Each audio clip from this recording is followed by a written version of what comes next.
जब भी कोई व्यक्ति अपने केस का ऑनलाइन स्टेटस ई कोर्ट सर्विस ऐप के माध्यम से चेक करता है और उसको दिखाई देता है कि उसके केस की जो स्थिति है उसके आगे लिखा हुआ है केस डिस्पोज्ड और नेचर ऑफ डिस्पोजल में लिखा हुआ है ट्रांसफर। तो आखिरकार इसका क्या मतलब होता है, आज की इस वीडियो में इसी टॉपिक पर बात करूंगा। जब भी कोई क्रिमिनल केस कोर्ट में लाया जाता है, अब कोर्ट में किस तरीके से लाया जाएगा, दो तरीके होते हैं। एक तरीका होता है जिसमें मुकदमा पंजीकृत होता है थाने में, और जब थाने में कोई मुकदमा पंजीकृत होता है तो उसके बाद जो संबंधित आईओ महोदय होते हैं उस मामले की विवेचना करते हैं, और विवेचना करने के बाद अगर उसमें एविडेंस आते हैं तो चार्जशीट लगाएंगे, और अगर एविडेंस में कुछ नहीं मिलता है तो उसके हिसाब से पुलिस रिपोर्ट जो होता है उसको कोर्ट में दाखिल करते हैं। दूसरा तरीका यह होता है कि जिन मामलों में अगर मुकदमा पंजीकृत अगर थाने में नहीं हुआ है तो वहां पे कंप्लेंट केस के तौर पर मुकदमा दाखिल होता है कोर्ट में। और जब भी मुकदमा कोर्ट में लाया जाता है तो वह मुकदमा लाया जाता है चीफ जुडिशियल मजिस्ट्रेट महोदय के नाम के संबोधन के द्वारा। बेशक जो थाने हैं, बहुत सारे जगहों में इसे देखने को मिलता है कि थानों की एक पर्टिकुलर कोर्ट होती है जुडिशियल मजिस्ट्रेट की। तो उस केस में भी अगर कंप्लेंट केस लाया जा रहा है तो ज्यादातर जगहों पर या कोर्ट में चीफ जुडिशियल मजिस्ट्रेट के नाम के संबोधन से ही कंप्लेंट केस फाइल होता है, और उन्हीं की कोर्ट के माध्यम से उस कोर्ट में जो थाने की जो संबंधित कोर्ट है उसमें मामला जाता है। जब मामला कोर्ट में चला जाता है, फाइल हो जाता है, तो उसको एक नंबर अलॉट हो जाता है उस कोर्ट की, और उसके बाद जब सुनवाई होती है कोर्ट में तो सबसे पहले पॉइंट जो होता है सुनवाई का वह यह होता है कि क्या इस मामले को सुनने का अधिकार इस कोर्ट के पास है या नहीं है, जिसको हम लोग इंग्लिश में जुरिडिक्शन बोलते हैं कि जुरिडिक्शन सुनने का इस कोर्ट के पास है या नहीं है। इसी पॉइंट पर बात होती है। जो भी व्यक्ति केस फाइल करता है उनके वकील साहब के द्वारा जुरिडिक्शन पर बात की जाती है। अगर ऐसा लगता है वहां पे जुरिडिक्शन उस कोर्ट का बनता ही नहीं है, किसी और थाने का मामला है तो किसी और कोर्ट का जुरिडिक्शन बनता है, तो कोर्ट यह कहती है कि मामला तो हमारे जुरिडिक्शन का है ही नहीं, तो हम इस पे सुनवाई कर ही नहीं सकते, तो आप इस मामले को विड्रा कर लीजिए। अब विड्रा क्या होता है इसकी ऑलरेडी वीडियो मेरी प्लेलिस्ट में है, आप उसको जाके देख सकते हैं कि विड्रा का मतलब क्या होता है।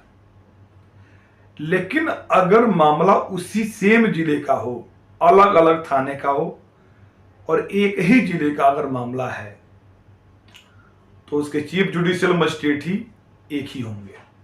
तो उस केस में जो संबंधित जो वकील साहब हैं जिन्होंने केस फाइल किया है वह कोर्ट में रिक्वेस्ट कर लेते हैं कि दोबारा इसको विड्रा करेंगे, दोबारा केस बना के फाइल करेंगे, एक प्रोसीजर से हमको गुजरना पड़ेगा, उसमें एक डिले भी होगा, कुछ टाइम बर्बाद होगा।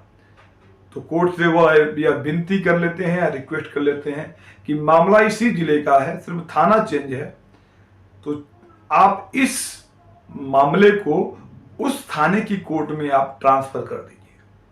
तो जिस भी व्यक्ति ने केस फाइल किया है उनके वकील साहब कोर्ट से यह रिक्वेस्ट कर लेते हैं कि सर मामला सेम डिस्ट्रिक्ट का है, सिर्फ थाना चेंज है, तो आपसे भी एक रिक्वेस्ट है कि आप इस मामले को उस थाने की कोर्ट में ट्रांसफर कर दीजिए।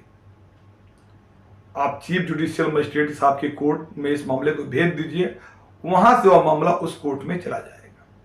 तो कोर्ट इस रिक्वेस्ट को बहुत सारे मामलों में कंसीडर करते हुए अपने कोर्ट में उसका स्टेटस डिस्पोज कर देती है, और उस केस को जिसका जुरिडिक्शन जिस कोर्ट में बनता है उस कोर्ट के लिए ट्रांसफर कर देती यह होता है पहला जो तरीका होता है जो ट्रांसफर का, ज्यादातर मामलों में ऐसा होता है।